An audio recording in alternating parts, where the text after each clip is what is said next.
Hello, I'm Clark Crawford, and welcome back to the latest edition of Clark Crawford Sports. Today, we have some breaking news. I'm going to get into that here in just a minute. Welcome back to my channel, and for those of you who haven't seen any episodes or anything, check me out here on YouTube. I talk Astros baseball all season long, and I'll get into some NFL talk later on when the time comes for the NFL season to begin.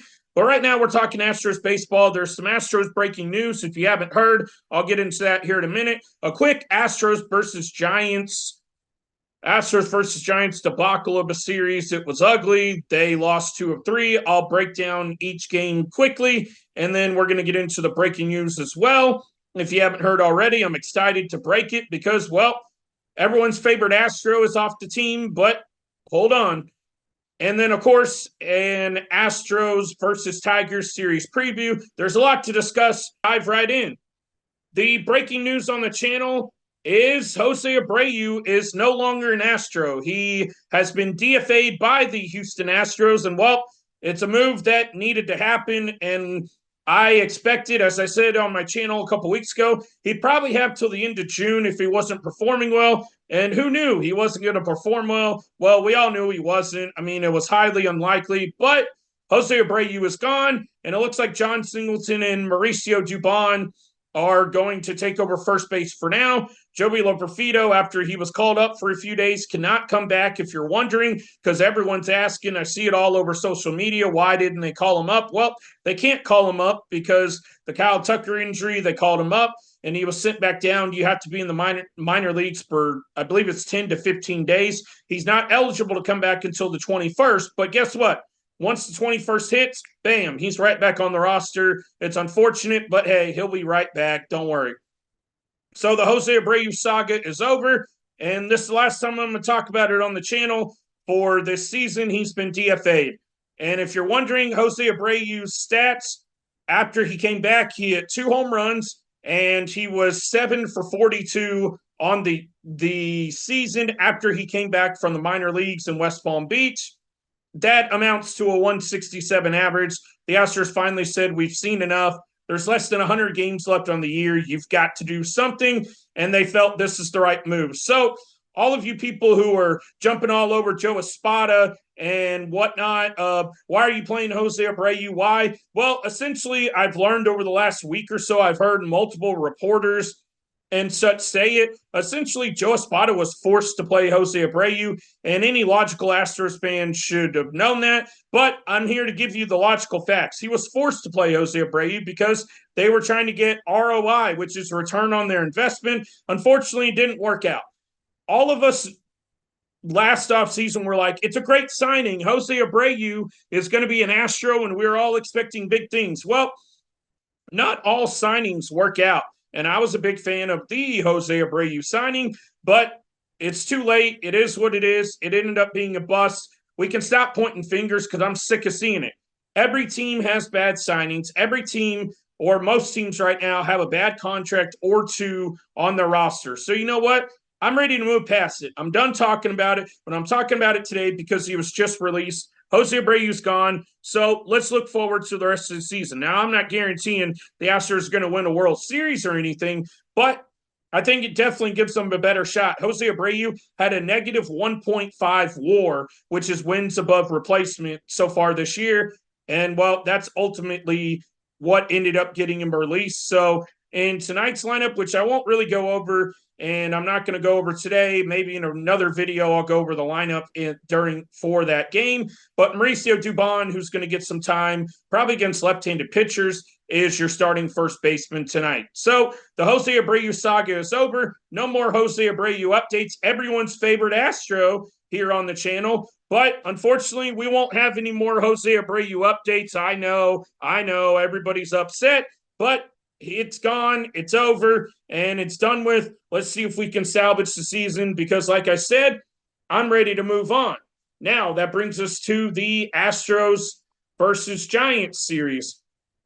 Astros lost Monday night's late West Coast game to the Giants 4-3. They couldn't muster up any offense, and, well, let me tell you, Spencer Arrighetti pitched pretty well in this game. They lost 4-3 because Well, they didn't muster up any offense, and the game was tied 1-1 going into the 10th inning. In the 10th inning, well, they scored 2 runs and played some small ball as well. They played a little small ball bunting several times in the 10th inning. The problem was Rafael Montero comes in and gives up 3 runs, only 2 of them earned.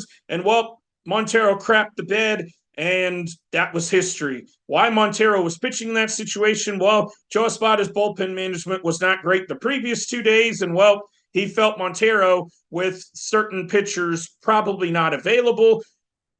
He felt Montero gave him the best chance to win the game. So that pretty much sums up Monday is, well, you didn't have a ton of chances to really win the game. I mean, they had 9 hits, but it's not like they had guys up and down the lineup crushing the ball. And, it's not like they left 20 runners on base. So you lose 4-3. You should have probably won 3-2. I could have seen Montero probably still giving up 1 run.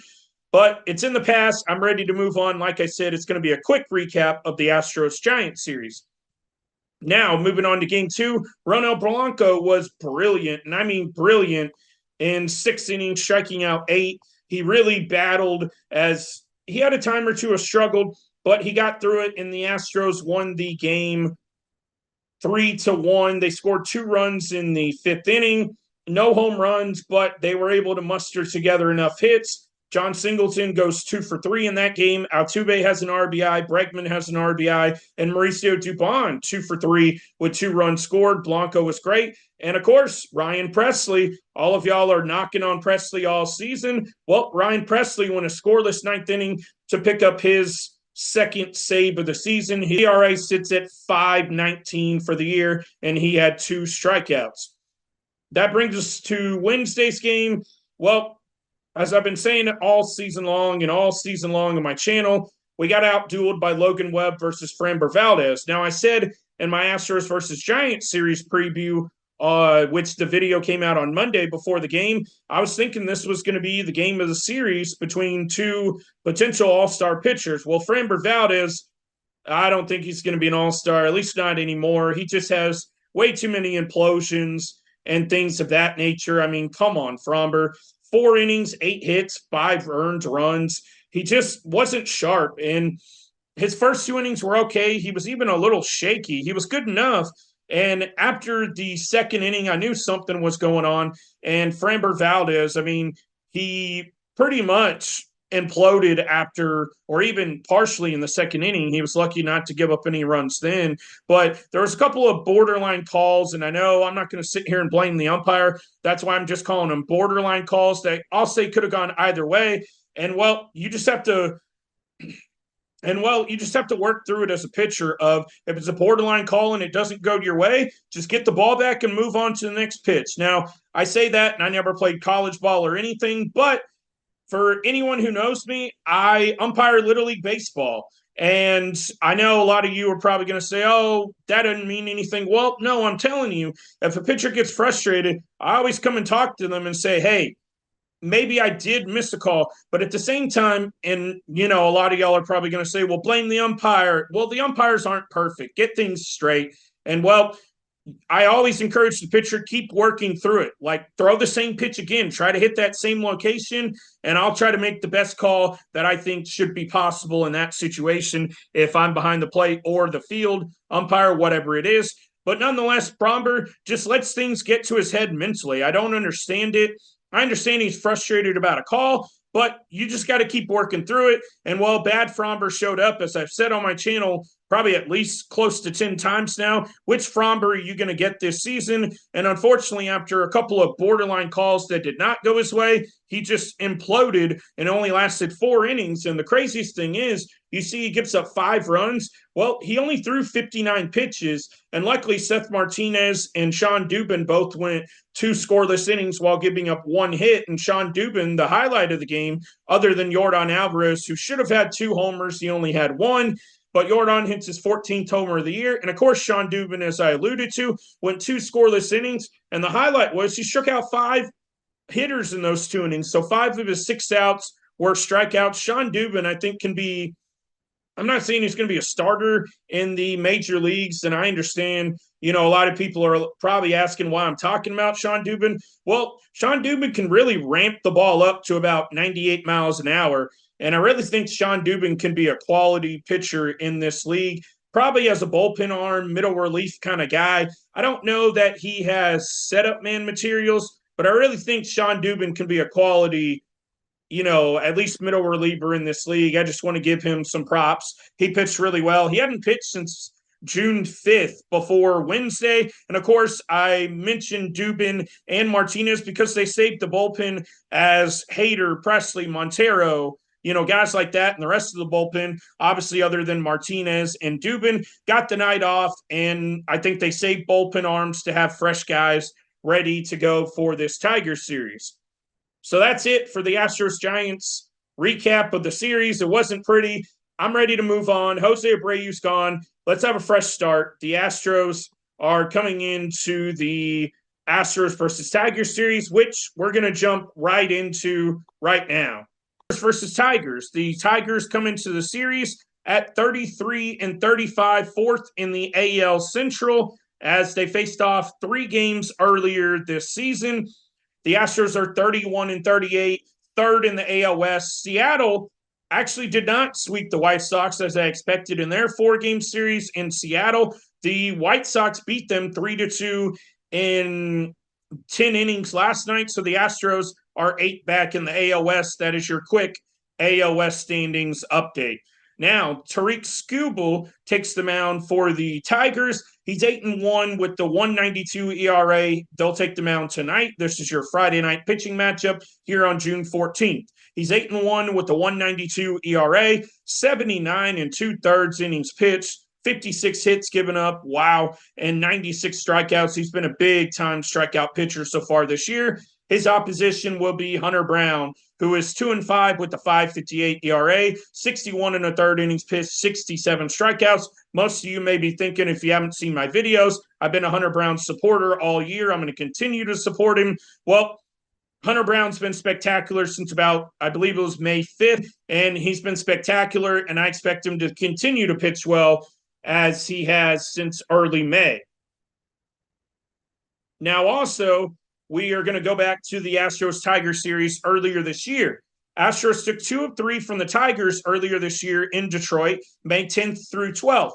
Entering this series, the Tigers sit at 33 wins. Astros took 2 of 3 from the Tigers earlier this season in Detroit, May 10th through 12th. So the Astros have the 2-1 series advantage, and it'd be really nice to get another series win against the Tigers yet again this season in 2024. Hunter Brown pitched out of relief in the second game of the series, the game Houston lost in Detroit. He went 5 innings, giving up 1 lone solo home run. Since this outing, that was really the start of the turnaround for Hunter Brown's season. Brown is fresh off of his 6-inning shutout performance over the weekend against the Angels, where he picked up his 2nd win of the year, looking to build off of yet another spectacular performance, as Brown has been magnificent since the beginning of May.